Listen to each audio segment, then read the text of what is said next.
Good morning. How heroic you were to swim here.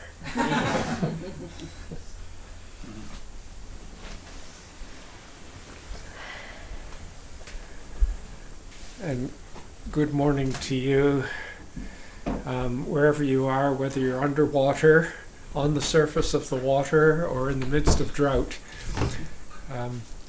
Just in case some of you who are not in New Zealand don't realize, we've all swum here.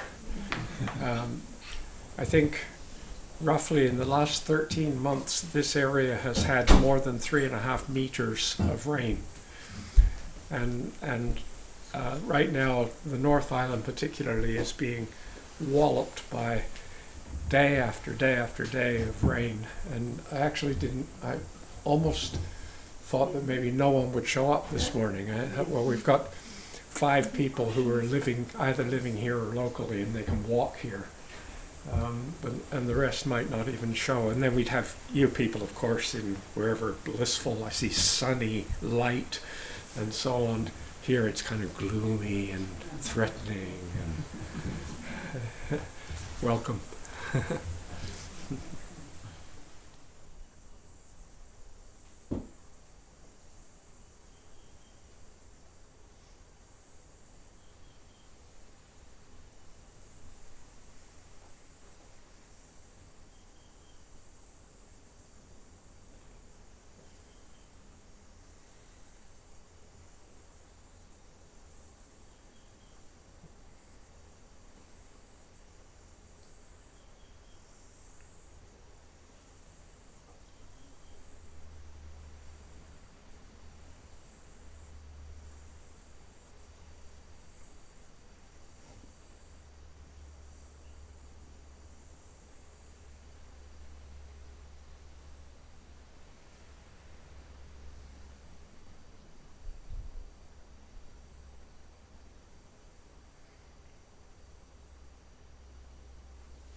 We had aspired that perhaps for this gathering we would be able to meet in what we call the Buddha Grove, which is down in the lower part of the property in the forest. And we would sit together, and it's laziness on my part to invite you to the Buddha Grove, because when we're in the Buddha Grove we can just sit there in silence, and the cicadas teach, and the birds teach, and the sound of the wind in the leaves teach, and the breeze on your skin teaches, and you don't feel, whereas you get into whole different things sitting in rows in a room like this. It's a whole different ambience. And so, and not to mention the fact that all the people who are joining us via Zoom wouldn't be able to come to the Buddha Grove. And so it's really not particularly a useful aspiration.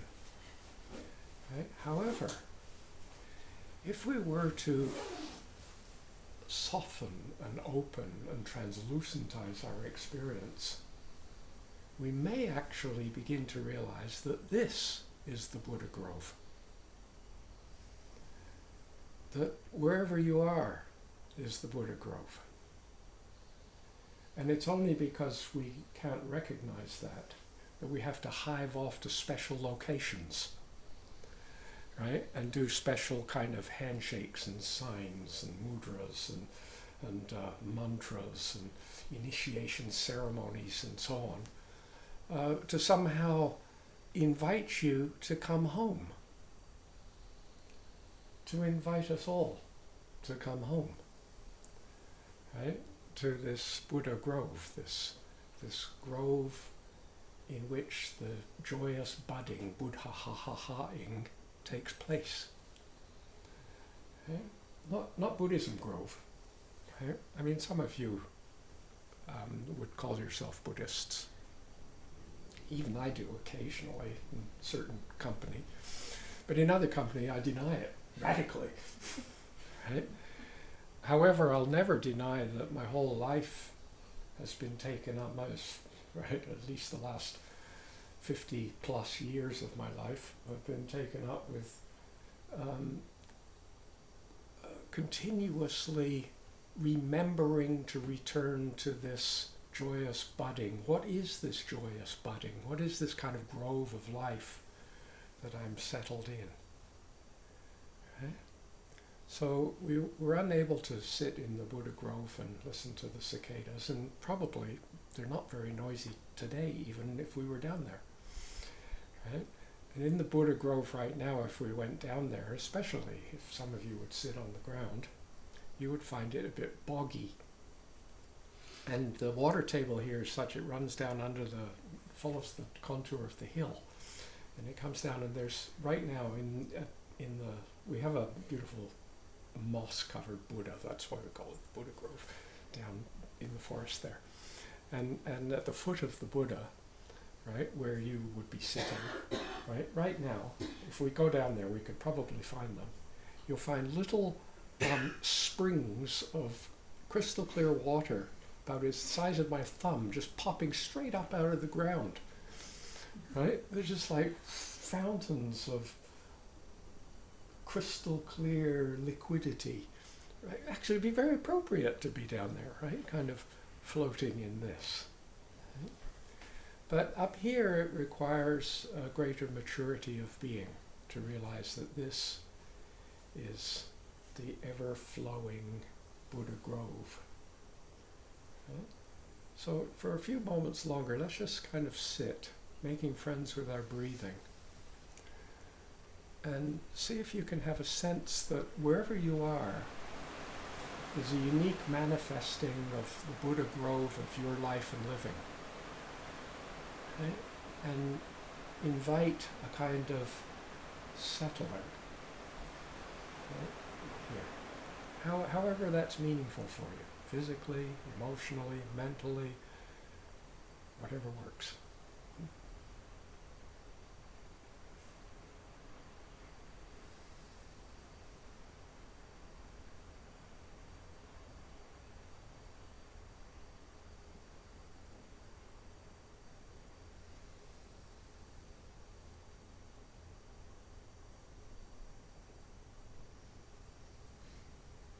And allow your body to be fluid. So although you're sitting relatively still, I'm hoping that you're not sitting frozen. That you can feel subtle shiftings and movements and swayings in your body and your breath, adjustings, tightenings, loosenings, letting goes. Right? And in other words, you're in a kind of a functional relating with this moment. You're not meditators who merely observe. You're meditators who participate.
take refuge in love and clear seeing. We live courageously in this world of birthing, dying. Our hearts embrace all companions on this path of lucidity and freedom. However innumerable beings are, I vow to meet them with kindness and interest. However inexhaustible the states of suffering are, I vow to touch them with patience and love. However immeasurable the Dharmas are, I vow to explore them deeply and thoroughly. However incomparable the mystery of interbeing, I vow to surrender to it freely. From this day forth, with wisdom and compassion as my lamp and staff, I dedicate all my life energies to the welfare of all beings.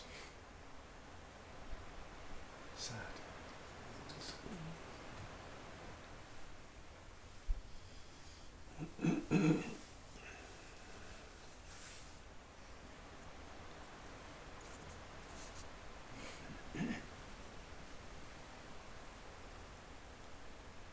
Particular welcome to some of the people who I'm not recognizing that I've met before, right? Which doesn't mean we haven't met before, right?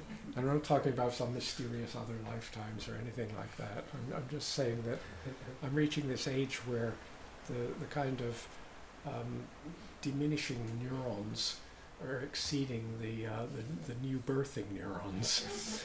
And have we met? Or maybe, you've got different hairstyle or something, or you've kind of changed your shape, or, well, I've been changing my shape, right? We all change our shapes. Right? But for those who might fit into this category of relative newness, welcome. You're, in a way, not landing at the beginning of a series of classes, and you're not landing in the middle of a series of classes. You're actually landing in the middle of my life, and it's been ongoing. It's not just starting today. And some of you, and particularly when I look at the screen, I recognize people that we've been moving together in one way or another for decades, long time, and exploring all kinds of aspects of life and living, right? Sometimes deeply engrossed, you might say, in the Buddhist metaphor, right? But often engrossed in other metaphors of science, metaphors of kind of universal spirituality, or just metaphors of social kind of conscience and concern. And so we have, all kinds of different languages and so forth. And I had thought when I came in, I thought, what on earth will I speak about today? I think I'll talk about the rain. It's what's happening. And I wanted to come in, and I'm making an excuse, because some of you will go, oh, I just got here. How can I respond to this? I thought I might begin, so I won't. I'll just tell you what I was thinking I might do, but of course I'm not going to do it. Right? I might come in and say that actually I don't actually have anything to teach. It's taken me an awful long time to realize this. And here we are, 50 years plus along since I was first ordained as a novice monk. And I'm finally beginning to realize that I absolutely don't have anything to teach. But at the same time, I feel that I have everything to share.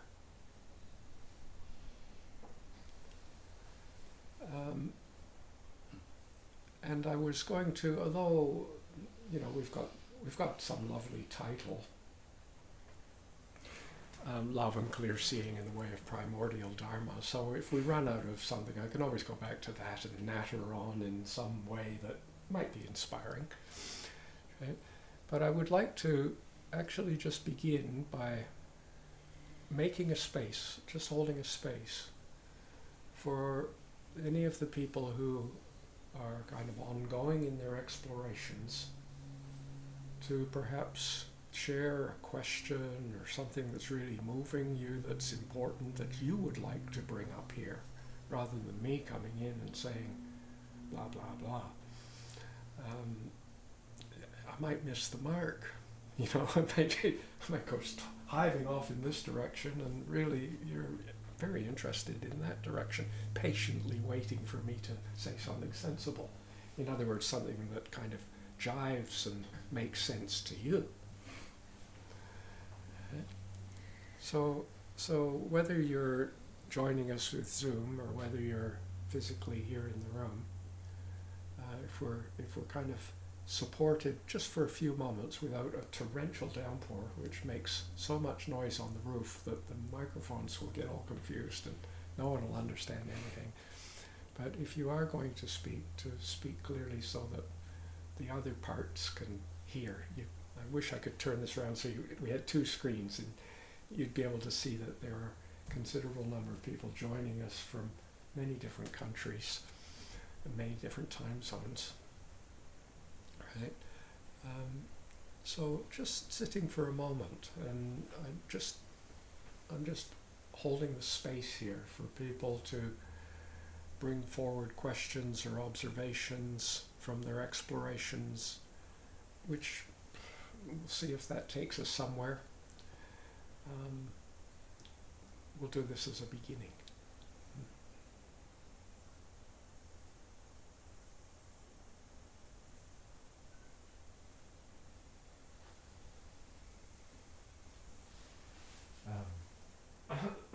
You've said a number of times that I'm paraphrasing what you've said, that for anything to exist, there must be consciousness. I think I'm saying that correctly. And that has, as I've participated in the teaching more and more, that has shaken me more and more, because the sense of solid me, self, moving in a specific direction is kind of melting a lot.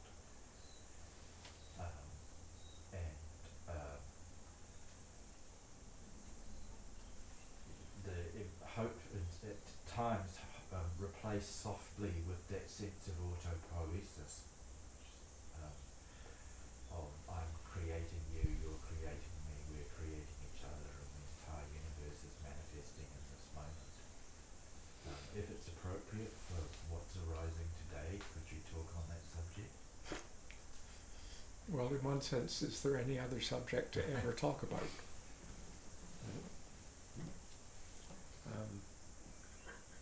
Inevitably, we will touch on something of this. Yeah.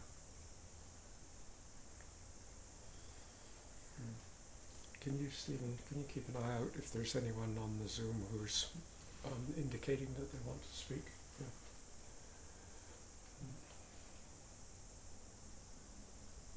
We've got one in the top left there. Oh, a couple of hands there. Susan. Susan Holmes? Good morning, Tarchin. I have been reviewing the last set of classes from last year. And last night I was listening and looking at the one on Donna on generosity. And I had this experience where it felt like the real depth of generosity was to get me out of the way and to let the flow keep flowing through and responding and going in all directions. Does that make sense? Will you tell me? It made sense to me, and it still does. That is supremely good enough. Right? Okay. Right? In a sense, let me speak about, not directly to what you're saying, but you're sharing an insight which feels meaningful to you, right?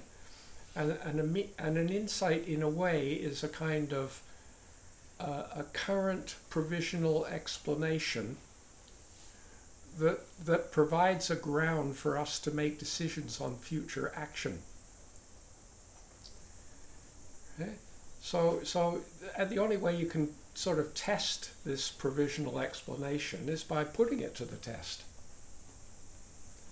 Right? What would happen if you, in a sense, using your phrase, kind of got out of the way and allowed this kind of giving, receiving, flowing to take place? What use is it? Is it useful when things are sort of challenging? Or is it only useful when things are really in the flow? Right? This is, we put it to the test.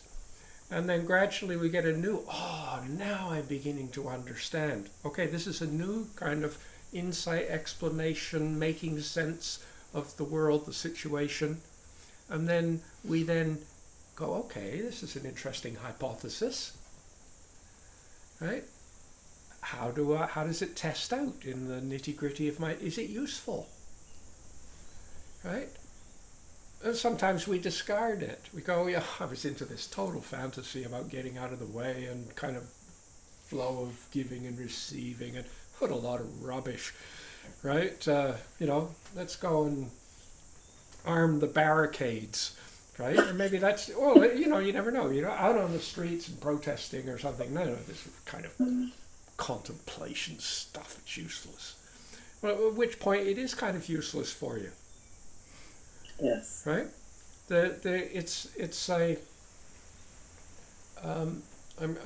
I'm just about ready to sort of post on Green Dharma Treasury the first section of a book that I don't think I'm ever going to complete, but I might. Right?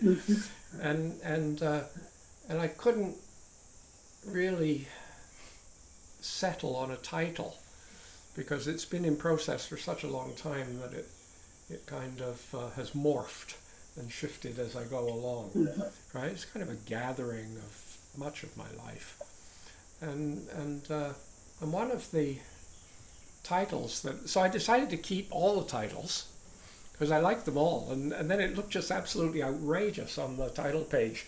It was like full print, it was just so long, right? So then I decided to I'd make a basket title for the titles, and so I've called the book Gifts of Wonderment, right?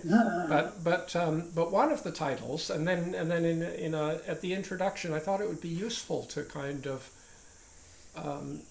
outline why I felt that was a useful title as a teaching in itself. And one of the titles that I came up with I had all these kind of grandiose kind of titles. But one of them was it was called A Research Proposal. That was it. And actually this is what I initially started off, and I thought it's not good enough. People don't get it, and it's so I had to explain it and so on. But it's the sense that, if we could think of Dharma and approach religious life and so on as somehow conceiving that some source has got it together, some being understands it, some kind of universal structure is in place, and our job on the spiritual path is to kind of fit into it, to just try and sort of behave or to obey, or it depends on how you're looking at it. They're kind of precepts. You take these vows, right? And if you break them, you go to hell, right? It's like serious business. But you got all kinds of approaches like this, right? I'm trying to realize enlightenment. I'm trying to realize the Dharmakaya. I'm trying to realize, and we've got this preconceived formulation of a goal that we're reaching for, and I'm in this book I'm offering the possibility that maybe we simply don't know, right? And the reason why we don't know isn't because the universe is so vast that it's kind of really difficult to understand everything. Because that's still conceiving that there is a kind of finite, vast universe that maybe could be understood, at least by God, hopefully. I mean, we're in trouble if God doesn't even understand the creation. Right? Right? And so I present, in this book, I'm presenting Dharma as a research proposal. It's like, here's a kind of a beginning place of investigation. See where it takes you. Right? And as we sort of, if I can kind of segue a little bit into some of the topics, you know, we talk about the way of primordial Dharma. Right? And I like to, Dharma is one of these juicy words in the Sanskrit and Pali dictionaries where you get pages and pages and pages of definitions and different takes on it, different angles. It's a huge thing. It can mean teaching and truth and phenomena and fact and thing, and I mean, it can be used in all sorts of different ways. And I've, you know, in the course of all these years, I've outlined many of these kind of things as if somehow studying Dharma was really going to a verbal dictionary source. Tell me what Dharma is. Oh, Dharma is this, right? And so anyway, I've given away all those other things about Dharma, right? And so now I'm going to give you another one, right? But it's kind of more fundamental, right? The Dhar comes from dhareti, which means to hold or to embrace, or to even like holding and embracing in the sense of nurturing, right? And ma, in an extraordinary number of languages actually, is used to refer to ma, mother, right? And so consider for a moment that the study and practice of Dharma is the studying that which holds and embraces and nurtures and mothers us, while simultaneously recognizing, right, that we mother and embrace and nurture others. Right? Right? We live in this world, right? I mean, just for a moment, like, just settle into this.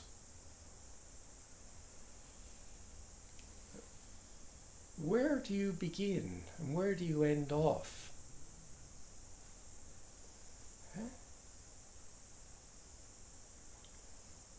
If we were to turn our kind of omniscope eyes inwardly, in a kind of biological, scientific metaphor, if you like, we sort of see skin and pores and so on, and we sort of go and we see fascia, and we see muscles, and we see tendons and bones and organs and flowing blood, and we'd see hormones, and we'd see DNA and RNA and all kinds of processings. It's like an incredible city inside going on. And you know, it's not until a few things go a little bit out of kilter, right, that you finally acknowledge that actually, you know, your body is kind of somehow nurturing and supporting and mothering you. Right? You take it completely for granted as long as you're feeling healthy and there's no aches or pains. Right? And then things start to fall apart a bit. And then suddenly you realize, like, what about all that other time when I was like thoughtlessly imbalanced? Right? And if we study and we kind of explore, we start to realize that there doesn't seem to be particularly any end to this interior of just in terms of direction, right? Inward and outward, right? So this inward kind of direction of processing, living processes, right, which together are bringing us forth. But when we look in there, we start to see, oh, it's interesting. Our heart seems to respond to the activity in the lungs and the activity in the muscles And the hormones respond to the neurons, and everything's kind of mutually responding. And when we started off, for example, of course I raised that question, where did you begin? Right? When we started off as a fertilized cell, one single cell. And imagine for a moment, you kind of look around and go, where am I? Where am I now? What am I supposed to be doing? Who should I vote for? What will I be when I grow up? It's hard to understand a cell thinking those thoughts, right? But they're on the way, and they look around. You imagine the cells looking around. Oh, it's really interesting. Oh, juicy stuff, pulsing stuff, hot stuff, cooler stuff, acid stuff, alkaline stuff, right? It's kind of looking around, and meanwhile it's like it's surfing down some river of the fallopian tube, with kind of kelp beds wafting along kind of thing, and all of a sudden, suddenly something's going on seemingly internally. Got internal stuff going on, external stuff going on, everything. You are relating to the external world, except we as adults know that the external world is the internal world of your mother's body. From the very beginning, you were in kind of a relational knowing, right? Different like chemical knowings, pressure knowings, responsivenesses. Think of knowing, take it outside conceptual knowing, and entertain the possibility that knowing might be connected with responsiveness. That, like, how do you know anything, right? When you say, "Oh, I know this," it's because you're experiencing some kind of responsiveness. I don't think you'll find any kind of knowing without responsiveness. And it's not just a kind of a human intellectual verbal knowing, right? You could have a corporeal knowing, right? Chemical knowings, atomic knowings, right? There's all going down.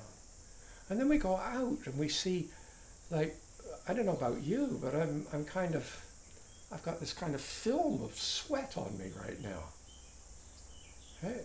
And why am I so moist? Right? Well, it's about 100% humidity here, right? And although it's a warm day, if it wasn't 100% humidity, probably my sweat would be evaporating, right? And I would feel a little bit cooler, and I wouldn't be covered in this film. So in other words, what's going on in my body seems to be a relational engagement with what's going on in a larger world around me. In fact, I would suggest to you that although we think we got out of the womb a long time ago, that it's a mistaken concept. That it would be much more useful to realize that you transitioned from one womb which was no longer big enough for you to a bigger womb which now had room for expansion. Right? So you used to be sort of plugged into your main kind of Wi-Fi internet plug-in. You had a single coaxial cable. It was called the umbilical cord, and it came out, and you plug in, and all the information comes in through there, and goes out, and you're sharing, exchanging, and hey, what do you think? Social networking, the whole thing's going on down here, right? And then all of a sudden, it's like snip. God, the internet's down. What are we gonna do? It's like panic, right? No internet, no connection, right? Absolute panic.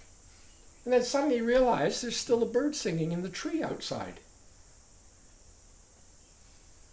And actually, you're still connected. This is kind of mealy little internet that we've got compared to the internetworking of nature and the world, right? This is the internet, right? So I have this I've got a rather creative, fertile imagination. I've got sun and 3 planets in Pisces. Somebody told me that was the cause of my having such an outrageous imagination. And so I got this idea, I'm about to be born, right? And I can see that somehow in my mind, and all these great cosmic scissors are coming down, this big threat kind of thing, So I think, and I hold my breath, pull out the plug, I come, and then immediately plug back into the world. And I plug in through my lungs. I'm plugged in. I'm relating to photosynthesizing world. My first breath, right? As I'm breathing with the green plants. Right? I'm in relationship with the green plants. Right? You get a sense of this. I plug in with my eyes, and there's light, and there's response to light. I plug in with my, all of a sudden I'm like a kind of octopusy, umbilical cord creature. You imagine you're kind of a sphere, and you got these. Oh, it looks horribly like one of these COVID virus cartoons. All these spikes coming out. But imagine if they were kind of like hands reaching out to make connection. Right? And we sit here. If we became very kind of sensitive, could we begin to recognize that what's going on in the world all around me, like I'm cradled in this world, strangely enough, a world which is huge and surrounding me, but oddly enough, I'm cradled, and this is hard to make sense of, in a smaller world that's inside me, but somehow is all around me, is everywhere. Right? I'm Dharmad. I am Dharma. Right? But I am part of your womb. Imagine for a moment that actually we never really get born. Imagine for a moment that life is continuous gestation. It's a research project. Right? You don't know. Maybe your parents are busy kind of waiting, like, is it a boy or girl? You don't know whether you register them at Harvard or Radcliffe. Whatever the equivalent would be in the culture that you've grown up in. It's not like that. You can, I'm thinking maybe I'll be a poet. Right? And you're still, two cells. Well, there's already a poetry there. It kind of makes sense, is that you could be a poet. But it doesn't make sense to me that you're going to be a Labour Party candidate or a National Party candidate or ACT or Greenie. Right? You don't know where it's going to come out. But you know that the activity of the womb around you in relation to your activity is part of the process of bringing forth the next step. Okay? And so imagine for a moment, like it becomes absolutely critical, not only that I can do this well, but that we can do this well, because it's in my interest that I'm being gestated in a nurturing womb. And I do prefer, I have preferences. I like it here. It's somehow, I sit in the garden and breathe. It's better than sitting downtown Auckland at a bus stop, breathing in the fumes of the diesel from the bus. I'm just in terms of, I actually admit to a preference. Right? And it's interesting that our kind of disregard for this primordial fact of Dharma, of being nurtured and supported and mothered by the universe, while simultaneously we are mothering and supporting innumerable universes. It's wisdom, compassion, right? There's no choice. This is just the state of affairs. But it's very, very clear that many human beings somehow get so caught up in some kind of tiny little bit, some little kind of tributary, tiny little kind of rivulet of the whole braided river of life, right? That they lose touch with, and they lose a sense of reverence and respect and wonderment about the whole thing. And actually we can be, in a sense, not filled with wonderment because we finally understand it, but filled with wonderment because we finally understand that we probably will never understand it. and somehow developing a quality that can come into life with a kind of openness and a fluidity and a responsiveness, right, for whatever the situation is going to present us. And for me, this is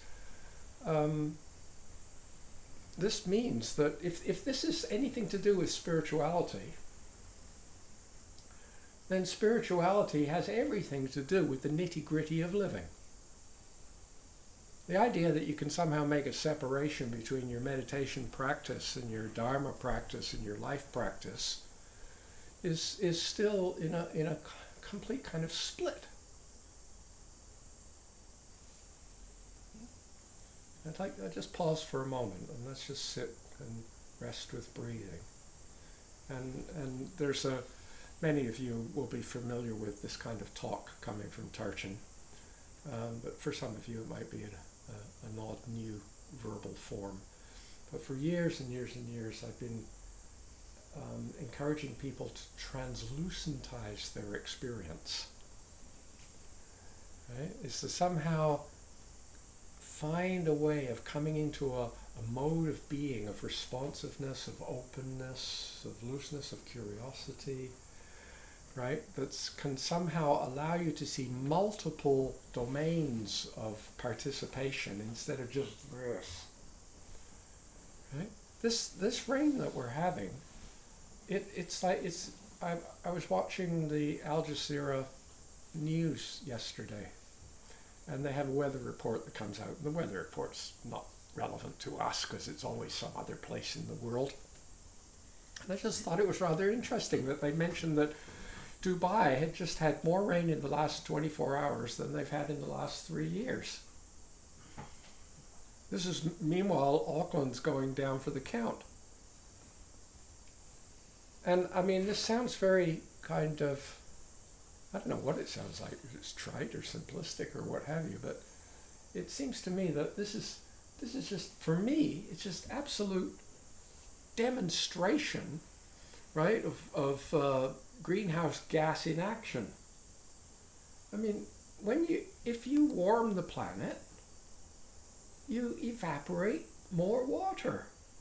And it's just inconceivable to me that you could put all this water up in the air without it coming down.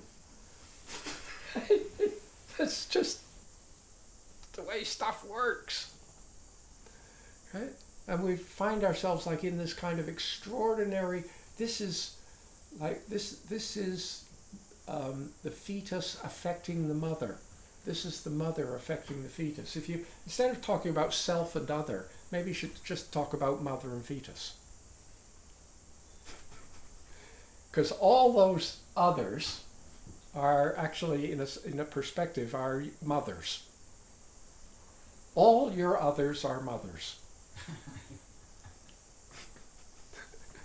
And you are fetus, not yet born, in process gestation.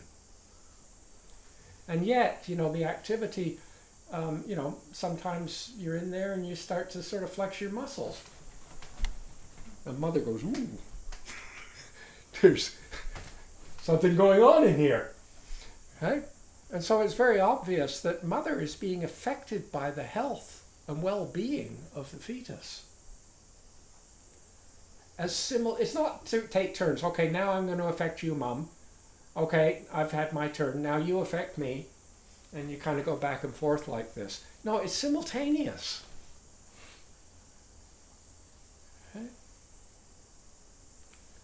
And so let's sit for a few moments and see if you can somehow, if this has some meaning for you, kind of translucentizing your experience. A sense of just opening and inviting, right? To love is to see clearly, and to see clearly is to love. To love but not see clearly. I'm not interested in who and what you actually are. I just love you to be the being I need you to be in order to feed back my fantasies that I'm important and we're connected. Actually, love, if you look deeply into this, you see that real love has the capacity to accept change and newness. Because living beings aren't fixed. They're not necessarily going to be the same, right? And you accept them because when they walk in, then you accept that. And they walk out, and you accept that. Right? And this requires clear seeing. But clear seeing requires love, actually. When I say love and clear seeing, I don't mean there's two things. I just actually mean, I should hyphenate it. Love hyphen and hyphen clear seeing. Love and clear seeing. Okay? Translucentizing. And just as a kind of a support for this, right, allow an appreciation of the rhythms of your body breathing be a support for settling into this mahagata, we call it, this kind of moving, this enlargement of appreciation.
Now already some of you are experiencing a difficulty. And the difficulty is that you have a little kind of flow of, sometimes stronger, sometimes more gentle, but a flow of kind of verbal dialogue, right, which is kind of outlining all your current insight and understanding. You know, oh yeah, there's breathing, and oh, there's birds outside, oh yeah, this body, and this and that. And if you think about it, as soon as you're doing that, it's almost like you've stepped out of the river and you're describing the river as it flows by. And you're ignoring this mystery, whatever it is, that's having the experience. So how do we kind of step back into the river? And so from a point of view of primordial Dharma, I mean, there's all kinds of different practices, and there's wonderful schools of kind of progressive, supportive practices to really deepen an experience of Dharma. But actually they're big, and they take years to study and work on and explore to make sense of them. And I like to somehow try and offer something in these Sunday gatherings where you can go away and you think, oh, I've got something here. Something I can work with, something that's, you don't have to start at step 1, step 2, step 3, step 4, work your way through all of this. I guess kind of there. Okay? And so speaking in incredibly general sense, not negating the beautiful detailed schools of practice and so on that exist, right? That in order to rest in this mode of love clear seeing, of exploring the mothered, this, what's going on, what actually is going on, it depends on having a sense of settledness and calm. We call this in Buddhism samatha. Okay? It's like, because if I'm kind of agitated and so on, I've got so many other agendas going on, it's not translucent at all. You completely opacitize the universe. Everything that you see is solid, and looking at the surface of that thing, you can't see through the surface.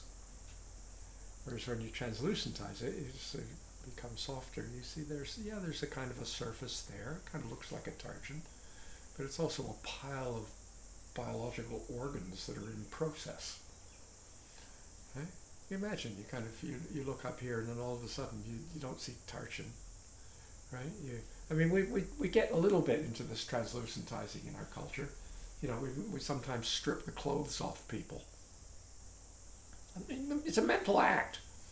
You know, a kind of, some kind of weird sensual voyeurism or what have you, right? But imagine for a moment if you sort of, in a sense, translucentized their skin and you just saw kind of a skeleton walk by, right? Or a kind of I don't know if any of you have seen it, but there was some German, I think it was a German chap who figured out how to take human corpses and kind of replace their fluids with latex or something like that.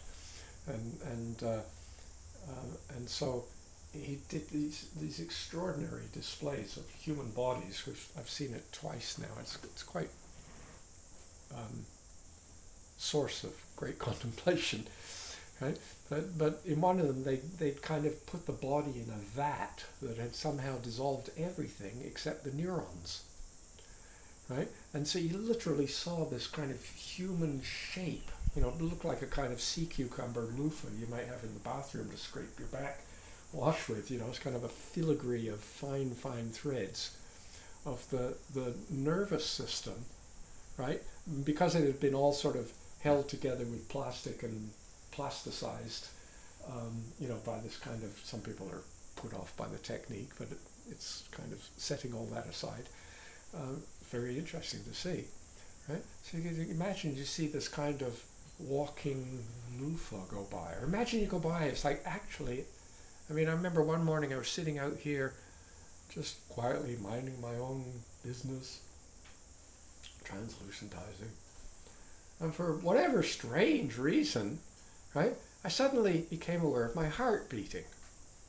You know, I just kind of feel my heart beating, right?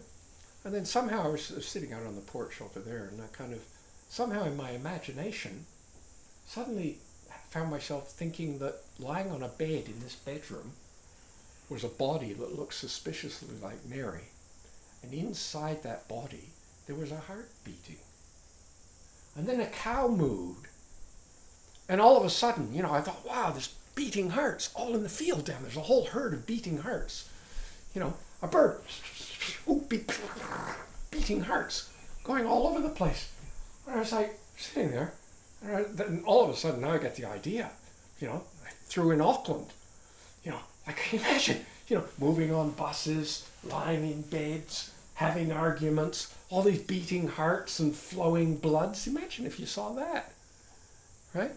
But when and you saw that, you say, oh, it's just a kind of a system. It's like we get upset because we go to the doctor. The doctor just treats us like chemistry. They don't see me as a person, right? And then when we see the person as a person, we don't see them as a blood and bone system. And when we see them as a blood and bone system, we don't see them as an assembly of stardust. And when we see them as an assembly of stardust, we don't see them as part of a cosmic phenomena, right?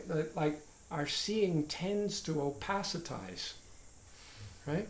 And to somehow there's a kind of, and in that opacitization, there's a kind of a tensing for the potential kind of types of relating that kind of relationship will have.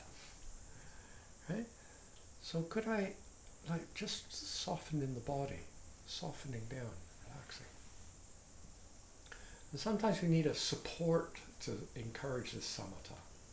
Right? We need something, because especially if, our mind's running all over the dot, yattering, describing this, now Tarchin's translucentizing all the cow hearts. Oh wow, this is amazing. Wait until I tell the people about this. Meanwhile, in a sense, I've stepped right out of the meditation, right? Because my heart is beating actually in response to your heart in a strange way. I'd love to have some kind of weird kind of MRI CAT scan, which could kind of instantaneously translucentize every single biological function of every single person in this room. And I have a hypothesis, Susan, but I don't know how to test it, right? And the hypothesis is that right now you'd be able to see certain kinds of rhythmic dancings of functioning that somehow indicate that somehow all the beings in this room are in some mysterious fashion linked together. Right? And it involves our speech and our thought and our neural functioning and our bodily functioning and so on. Right? So I'd like to just offer a kind of very simple, very classical support for settling. So we just settle, and then you find your mind's all over the lot and you're thinking.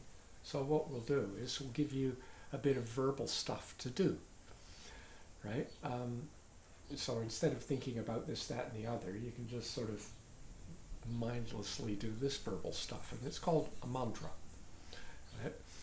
And the mantra is a two-word mantra, and the first word, right, has two syllables, and the first syllable is sam.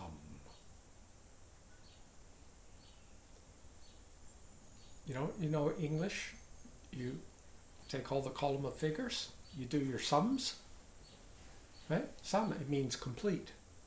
It's a root of a verb to be complete, right? And the second syllable is ma. Samma, samma. Right? So just for a few moments, I want you to all experiment wherever you are, right? I want you to just imagine for a moment that you're kind of reading this off a page to someone else, and so you say this holy mantra, right? You go samma, samma. Just please, samma. You know, it's almost like you're talking from your throat, from your head. You get it, blah blah blah blah blah blah blah blah. A lot of this, right? Now I want you to complete mother. What is it's there's meaning in this sound. Purpose of it is to kind of just continuously bring our contemplation back to the question: what is the complete mothering that I am being mothered by? What is this? And this might bring us into an increased translucent place, right? What is this, right? And so sort of let it sama, sama, sama. Now see if you can bring it down into your throat.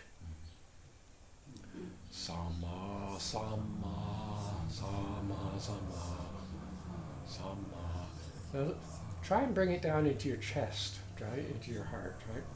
Sama, sama. You're cheating. Some of you can feel it in the soles of your feet, right? Right? But bringing it down, right? And then see if you can bring it, is it possible to let it even go deeper than your chest, maybe into your belly? Right? Sama.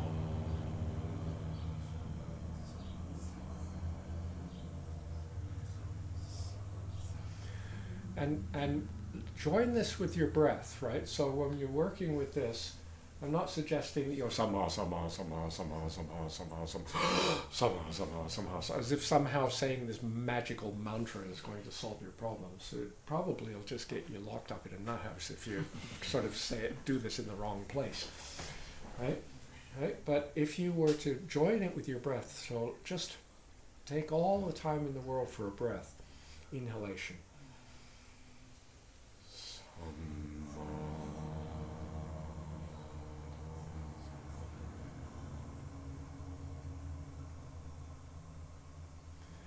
And you'll find a place where the kind of audio buzz, you can feel vibration in your body, right? The audio part of it will start to get really quiet, and yet it's almost like there's a silent feeling of the buzzing still going on even after the sound stopped. You're still exhaling, right?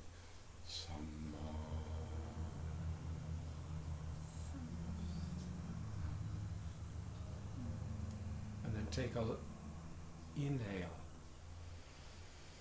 Just inhale as a kind of an invitation from the green plants, right? An invitation for the outside to come inside.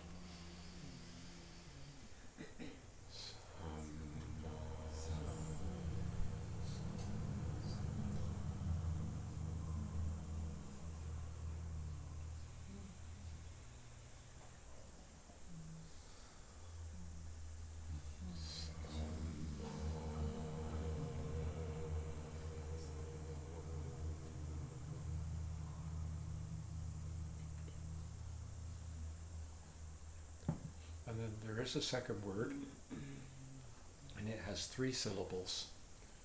And the first syllable is ah, ah.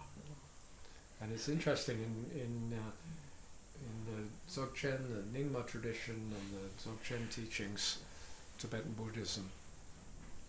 Sometimes it's explained that the seed syllable ah represents love. Right? It makes sense to me in a way. It's like when everything is really finally good, you go. It's visceral, right?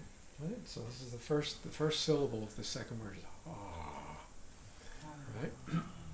And then the second syllable is ra, ra, ra. And ra is like Ra is like the sun, right? But don't think, you could think of the sun in many different ways. But I'd like to hold the possibility of thinking of the sun as being a source of luminosity or radiance. So Ara is like radiant love. Ara Samara.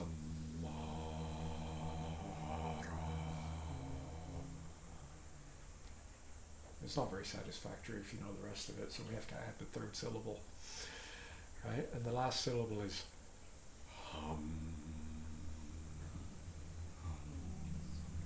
Okay? And there's another mantra that's very, very famous in the world of Tibetan Buddhism. It's associated with Chenrezig or Avalokiteshvara, and it's Om Mani Padme Hum, or Hum, Hum, right? Kind of variations on the spelling, but it's the sound. Om Mani Padme Hum.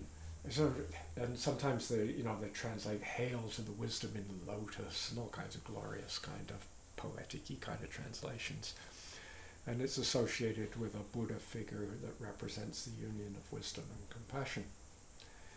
And years and years ago, long time ago, my primary teacher, Nandja Rinpoche, decided that we were all way too neurotic to learn how to meditate and that we all needed psychotherapy.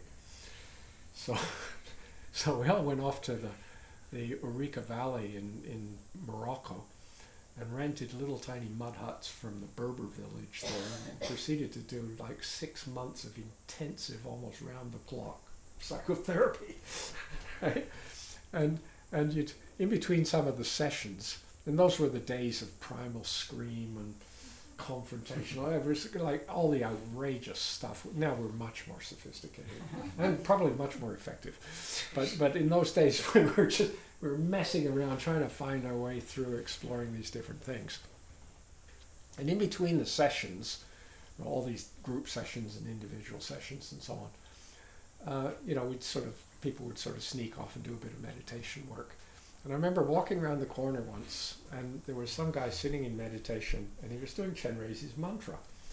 I thought, this is good. He's practicing Chenrezig. Om Mani Padme Hum, Om Mani Padme Hum. And I went off to do something. Maybe I was making myself a cup of tea or something. And I came back, and I walked by, and he was still there. And I noticed that his mantra had changed. That he was saying the mantra, right? Instead of saying Om Mani Padme Hum, he was actually saying, and he didn't know he was saying it. This was incredible. He was going, "Oh, mommy, take me home. Oh, mommy, take me home." This is psychotherapy. This is the bodhisattva compassion morphing into profound meaning. Right? "Oh, mommy, take me home. Oh, mommy, take me home." Of course, I was a young, sort of wet behind the ears novice monk punk.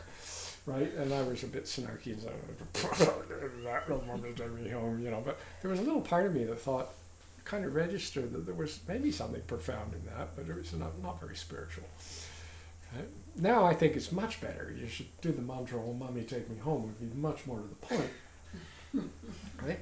But home can have a sense of home, like coming home to my true home, my continual gestationship in the womb of knowing, in the womb of the universe, in the womb of suchness, this unfolding universe that began, on planet Earth. Biological evolution probably started twitching and demonstrating itself to anyone who might have seen it 4 billion years ago or so. And it's been going on unbroken since then. And it goes on, in a sense, one kind of creature handing off to other creatures, and so we shape the world. And now we're shaping this world. And it you could, if you include atoms and so on, you don't begin the story 4 billion years ago, you begin it 13 billion years ago. And long after humans have gone, the reverberations of our living will pour out into the universe. Right? Is there any other home? Where do you belong? Oh, I belong in this culture. I don't belong in that culture. Right? With this view that I'm talking about, right? This belonging is like what this Dharma, that which is this cosmos that's mothering and nurturing and supporting and unfolding, that we are, in a sense, contributing to the mothering and the supporting of future universes. Right? This is our home. So we think of these, we've got these two very simple mantras, right? Samma Araham. Right? Samma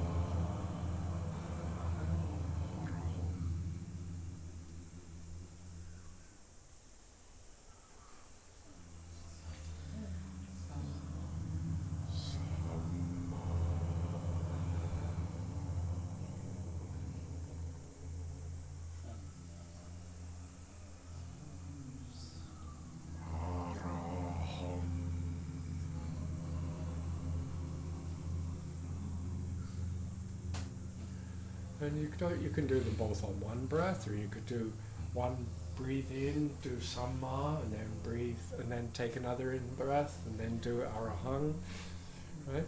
But it's just like giving yourself to the feeling. Allow this like an ultrasound massage inside your body, but it's inviting a kind of a vibratory engagement with the whole of the world around you and within you, an unimaginable future and an unknowable past, right? And a vast, extraordinary present that's taking place, right?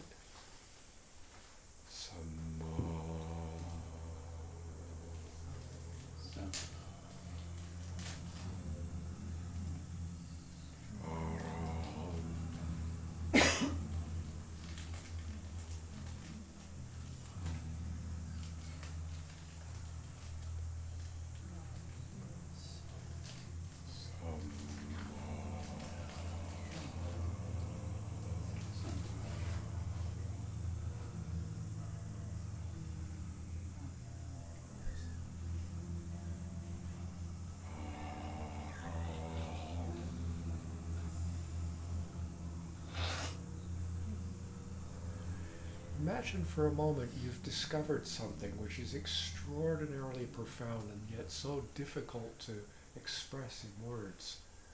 It's that somehow there is a complete mothering of a radiance of love that's coming home. And you're whispering this to yourself. You're whispering this joyous understanding to all the cells of your body. You are together whispering this to the rest of the universe, right? It's like a kind of a, it's not an intellectual thing, it's nothing, it's just settling into this being, giving, receiving.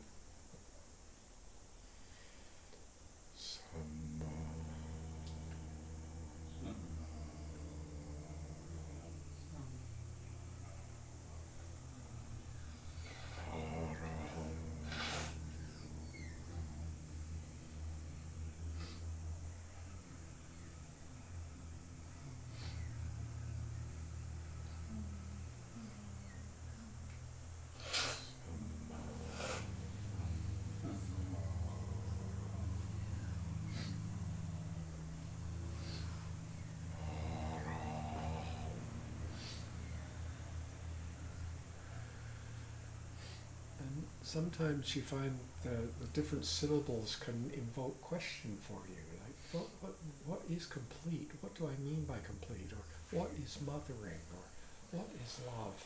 I mean, in my experience, I don't mean as an intellectual kind of definition. Right? What is love for me? What's meaningful that way? What is radiance? Right? What is home? It's kind of inviting us to open like a sense of valuing these qualities. Right? And sometimes we get so deeply engrossed in this that this making the sound becomes a distraction. So you may start off as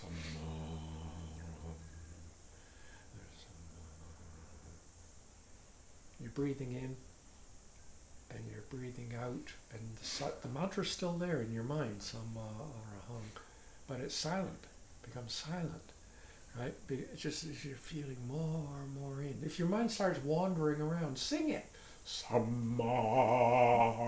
It's hard to do that and have a big intellectual conversation with somebody else at the same time. This is just skillful means to kind of help support not getting hijacked all the time by thinking about it, coming more into a kind of direct experiential sensitivity. And the word arahang is related. It has actually a huge history in Buddhism. It's related to a word arahat. And an arahat is like a fully awakened one, fully purified one. And the word arahat itself has a number of meanings, and there's two that I would like to share with you.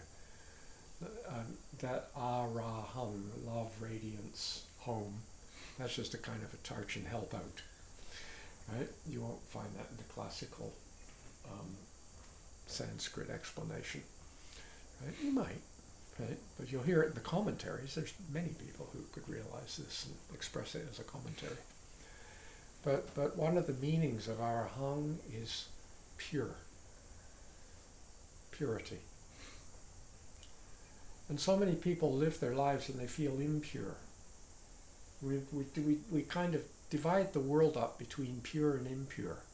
You know, purity gets terribly confused with kind of, like virtuosity and I don't mean virtuosity like a violin player, but being terribly virtuous and or being kind of pristine and prissy or innocent or virginal, and if you go deep down into the kind of psyche of the West, as soon as we start purity, we start having things like, no sex, right? Kind of sex is impure or something like that, so we have the Virgin Mary because, the idea that it's just too gross to think of her having a bit of nookie with God, on the side while Joseph's out getting some cup of tea or something, or takeaways, right? It just doesn't kind of work, so you have to have it as pure kind of thing, right? But, and purity is a big deal. Purification practices. You're going to purify your mind, purify yourself, get rid of those negative thoughts. And so in my young days of working hard at purification, and in the Tibetan tradition we have this colossal meditation called Vajrasattva, and we had huge long, never mind 2-word mantra, we got a 100-syllable mantra, and you're working away, and it's like really important to purify it. I know I'm a sinner, I know I'm a bad guy, I got all these negative thoughts, I got all this horrible stuff, right? And so I was struggling away, and meanwhile, of course, because I was a monk, and there's so few Western monks around, just the sheer fact of being a monk made me an authority in the names of all sorts of lay people who were vaguely curious about Buddhism. So here I was struggling with purification and what it means. And meanwhile, I'm teaching other people about this meditation on purification. And we were doing a retreat in Ottawa. Story for, I bet maybe there's someone here from Ottawa, right? And we used to have a teaching house on Belmont Avenue in Ottawa in late 1970s and early 80s. And we were running a retreat there. And so people came and they had a residential retreat in this huge house, right? 3 stories high plus a basement. so we can have lots of people in the house. And it was a 3 or 4 day Vajrasattva retreat. And so I'm teaching and I'm cooking for the people, and I have to go out and shop, and so I go next door to the health food store. I'm doing all my purification, right? And then I go into the health food shop, and I got to buy things because I want to feed these people good food. And I picked up a bottle of peanut butter, and it said 100% pure, no additives. And it was like an epiphany. Like, suddenly I understood what purity meant. It means 100%, no additives. Nothing added, nothing taken away. Right? And the work of purification is actually moving us towards realizing this and living it. Right? So samma araham, right? Complete samma, purity. Right? Complete, 100% complete. This. What does it mean? Can I open the doors of my appreciation to appreciate the 100%ness? That it takes 98% of the universe to make you. Right? The other 2%, none of your business. It doesn't work like that. Every flap of a butterfly wing, right? Every chirp of a bird, every kind of excretion of an earthworm, right? Every little kind of photosynthetic moment, right, in a green leaf, right, has ramifications for our living, right? Just as when you're breathing in right now, you're breathing in bits of me. It's disgusting, isn't it? I mean, I've seen photographs. You have to have kind of specialized photography to do this. But as I'm sitting here, I'm quite warm. I don't mean I'm warming up to this, but I'm physically, temperature-wise, hot, right? And I've seen there's ways of taking photographs with infrared and also other you're going to have other types of seeing, other focal lengths of seeing. And you would see actually heat rising up off my body, and this was this bald head kind of thing. The heat would be coming off here, and floating in a cloud above me is like a whole cloud of flakes of dead skin. It's incredible, and when I walk around, they swirl around me like and whirl away, and that's why Mary vacuums so insidiously every once in a while. You see, especially like in North America, you get this because you can have places that are all shut up all the time, not like New Zealand where we open all the doors. And so you go into Granny's apartment. She's got all these little tiny kind of ceramic figures all lined up and so on, and you dust them and you clean them all up and everything. You give the house a good cleaning, and you come back 2 weeks later and it's all dirty again. And it's like it's mostly Granny. She didn't go anywhere. The windows have been closed. There's air conditioning and everything, and she's just like exuding excretions. Globs of fat come out in the breathing. Spit molecules. The whole thing. It's like we can't live. It's like, and you're breathing this in. You think you're just receiving a class, but you're getting direct transmission. This is. I mean, I'm making it. It's good to make a joke with this. It's not a joke. Be humorous about it because we can lighten up a little bit, but realize, whoa, what's going on, right? And you might be sitting down with the aspiration to open up to the fullness of what's going on, the samma, the complete purity.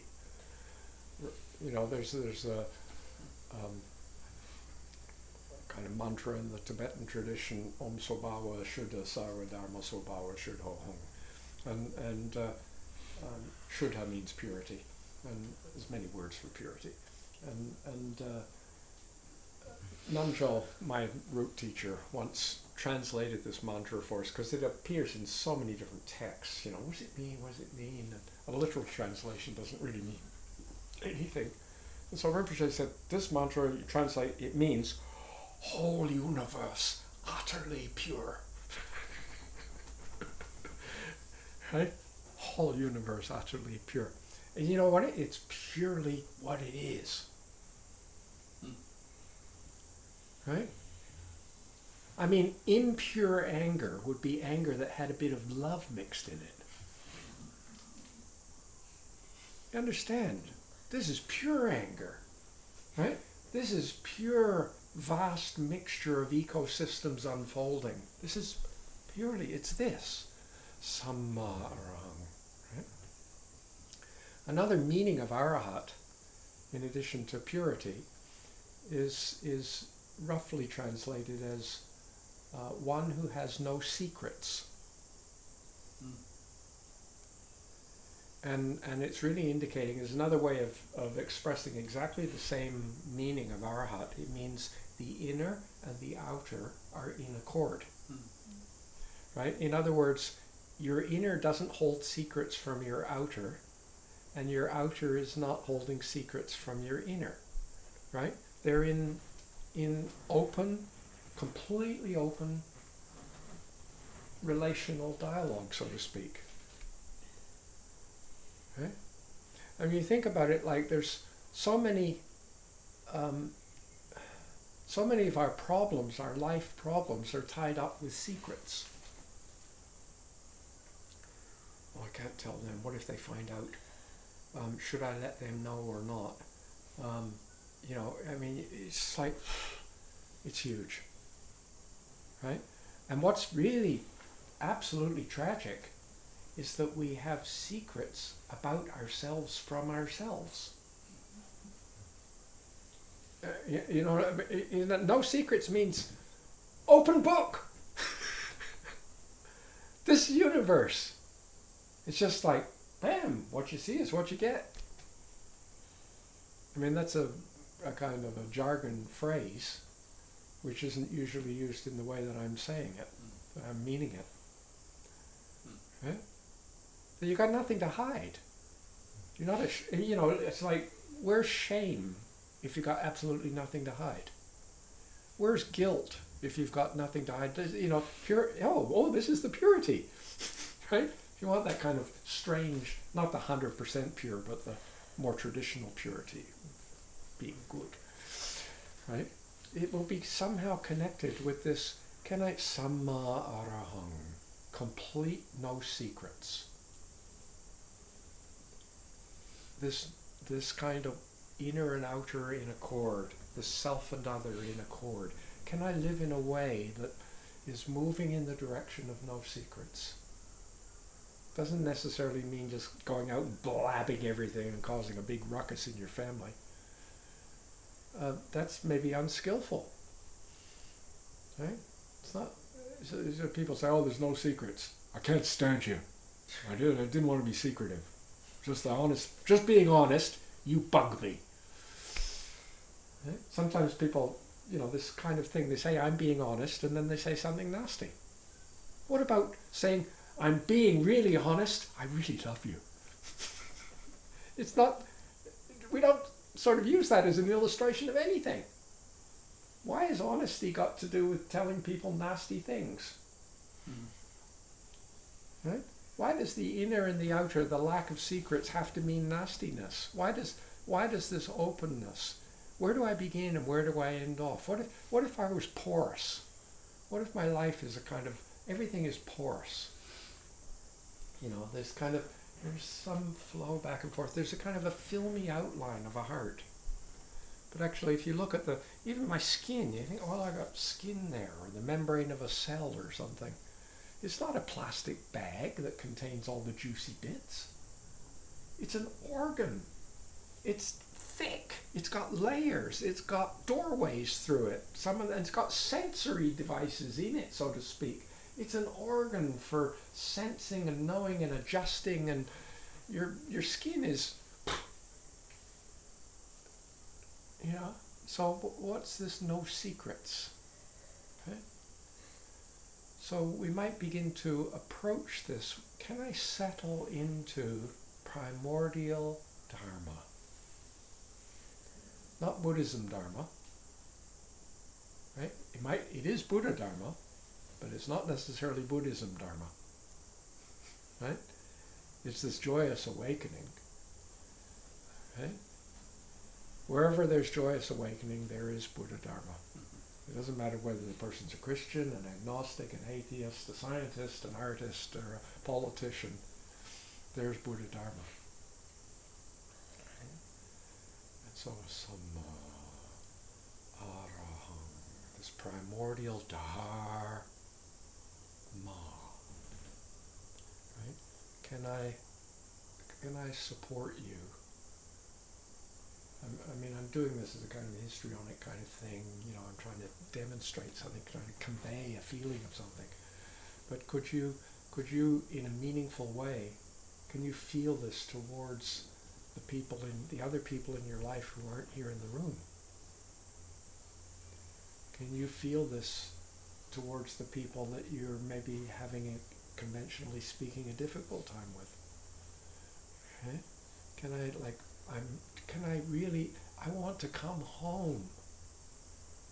Surely we're all wanting to find home. And when you do find home, then there's a very good pith instruction. It's stay there.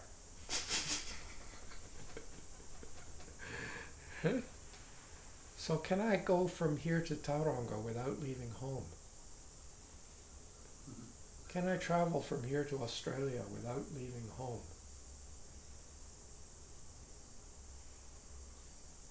Do I even know where my home is? And when I feel not at home, I would feel various degrees of discomfort. And when I feel at home, I'm home.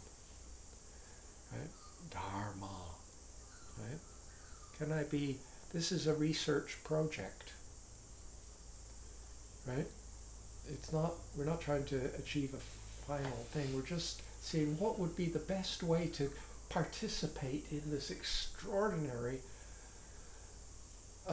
cosmic creation.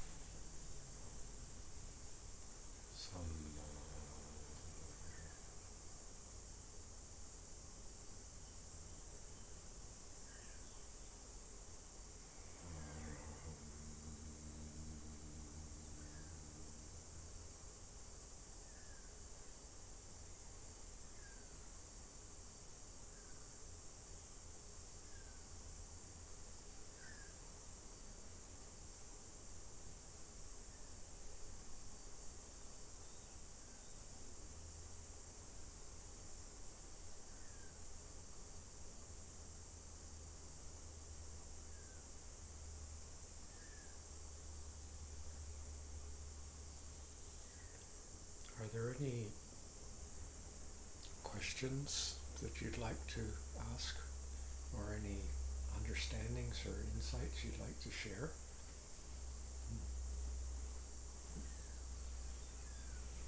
So when you're at home and you feel the uncomfortable bits about leaving home, is home meant to make those more comfortable? Well, you sometimes feel uncomfortable about leaving house. One of the kind of traditional ways of rendering bhikkhu, which is a fully ordained monk, right, into English. Right? Sometimes you come across the phrase homeless one, right? And there was kind of there's a it was called the Victory Sutra or something. It's a famous Theravada sutra, and in it there's this image of wandering alone like a rhinoceros, right? Which somehow really attracted me as a young man in the flower of testosterone. It was kind of like this kind of, I don't know if there was this kind of Freudian thing of the rhinoceros horn, right? And you'd wander along. It was heroic. You were going to be, right? And be a homeless one, right? And everyone else is just kind of clinging to their homes and everything. You've got to give that up and give yourself to Dharma. And then gradually I began to, well, first of all, I had trouble with my mother. I don't know if you understand these kind of things. I had trouble with my mother, and you see, my mother was, well, she was having trouble with me. You see, her oldest son, who she wanted to be either a doctor or a lawyer or something like that, had run off and become a Buddhist monk. So this was a rather source of embarrassment, and so she was working really, really hard. She either had to accept me as the monk that I was being at that time, or she lost her son. And so she preferred to keep a kind of a monkly son rather than kind of get rid of the doctor's son or the lawyer's son. That wouldn't happen, right? And I knew that we'd finally made peace when she, one day for a birthday, I came by. I was just happened to be at her place on my birthday, which is, of course, I'll remind you, always her birthday. Because we were all, the day we were born was the day our mothers birthed. This is our birthday, Mum and me. And she gave me a present, as you do on birthdays. She gave me a suitcase. She gave me a Skyway suitcase with a built-in combination lock, which is really swanky and far out, right? What do you do with a suitcase, but well, it was kind of appropriate for someone who was traveling all over the world. And I opened up the lid and I saw that she'd pasted inside it a little picture. And the picture was, this is 1975 or something like that. It's kind of, so you get a sense of the appropriateness of the picture back then. It was one of the pictures that the Apollo program took of the whole of planet Earth. And it's floating against just a jet black background, right? So it's just a square, right? And she'd stuck it in the underside of the lid. When you lifted up the suitcase, there it was. And there was one word underneath planet Earth, and it said home. And then I realized that my job as a monk was to feel at home anywhere in the world, and that's why we didn't kind of attach ourselves to any one particular house, because we wanted to be free to be at home anywhere, right? But gradually I began to recognize that actually, although monks might be houseless ones, right, homeless monks were inevitably neurotic. Because there's something desperate in the consciousness of human beings, right, that is kind of looking for belonging, for home, whether it's belonging in God or whether it's belonging in a commune or belonging in a culture or whatever it is, right? We're gregarious creatures, is the way we work, right? And that actually the bhikkhu might be a houseless one, but an awake, functional, participating bhikkhu was not by any means a homeless one. Right?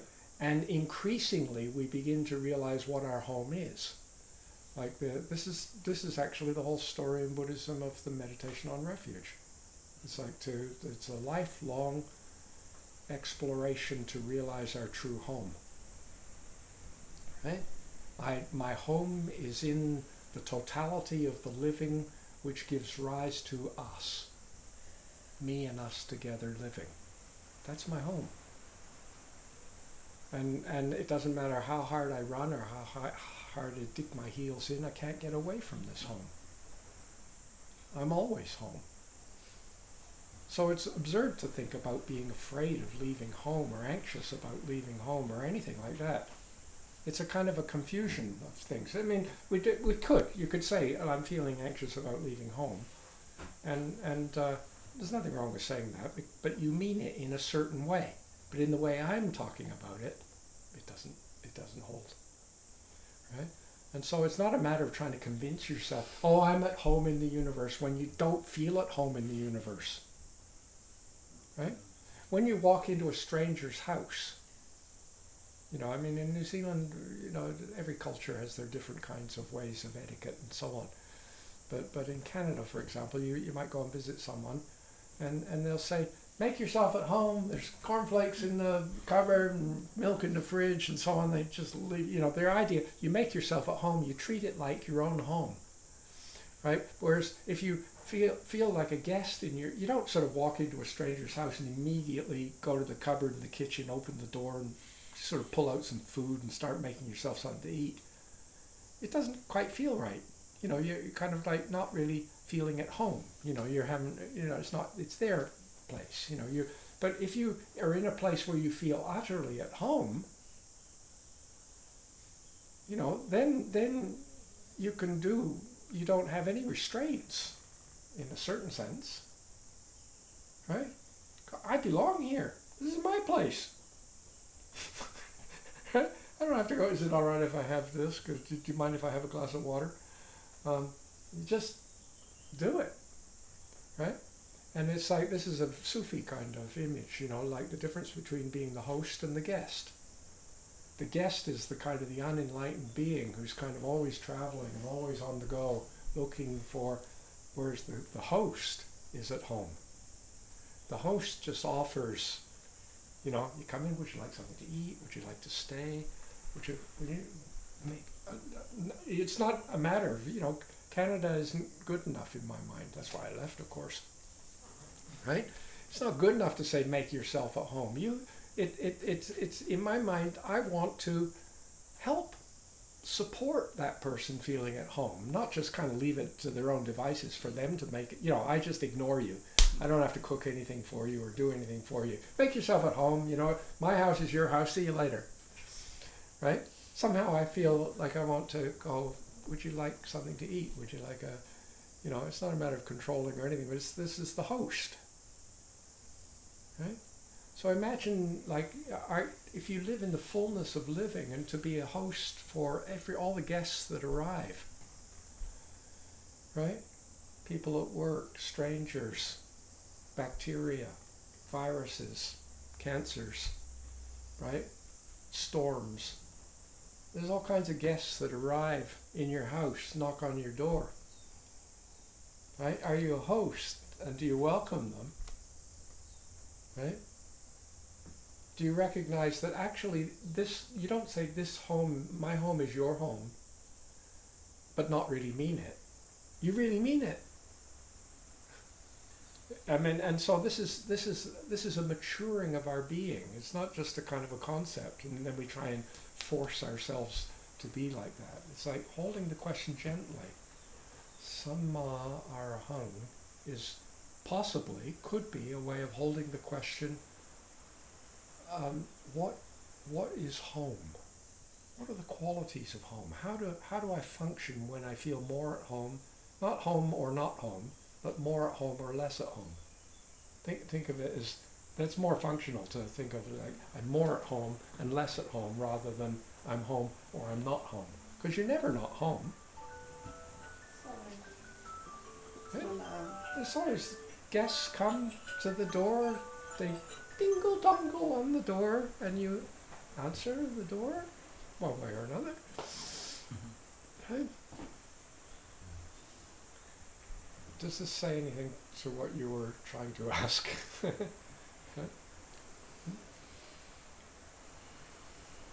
Well, as I said, I don't have anything to teach. I just have everything to share. Right? And I'm hoping that this time together can perhaps at least serve as a reminder of what each one of us already knows in our bones. Is there's something in this that's meaningful, that's important. And to recognize that we've come together, a small little sampling of Homo sapiens on the planet, right? Demonstrating our shared valuing of this by being here. Right? And it doesn't mean that the vastly greater numbers of Homo sapiens that are not here aren't also sharing this. Right? And could I live in a way that actually helps beings to discover, for each being that I meet, for them to discover their true home? Recognizing that I don't actually have much of a clue as to the shape and color and size and location and address of that home. Okay?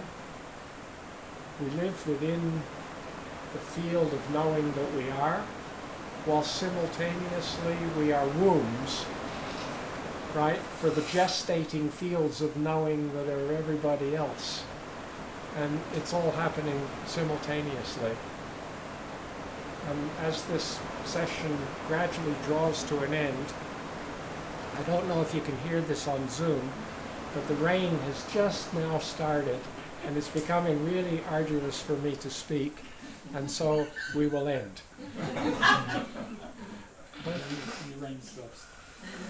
By the power of these wholesome activities, may our lives be rich with awakening. Living thus, may we abandon all unwholesomeness. In the very midst of this endless mystery of birth, growing up, aging, and dying, may we help all beings to realize their true interbeing, interknowing nature. Sarvamanglam. Thank you. Thank you. May all of you be well wherever you are. We don't have the opportunity to have a kind of personal exchange, but my aspiration is there for this, for you. Good. Thank you.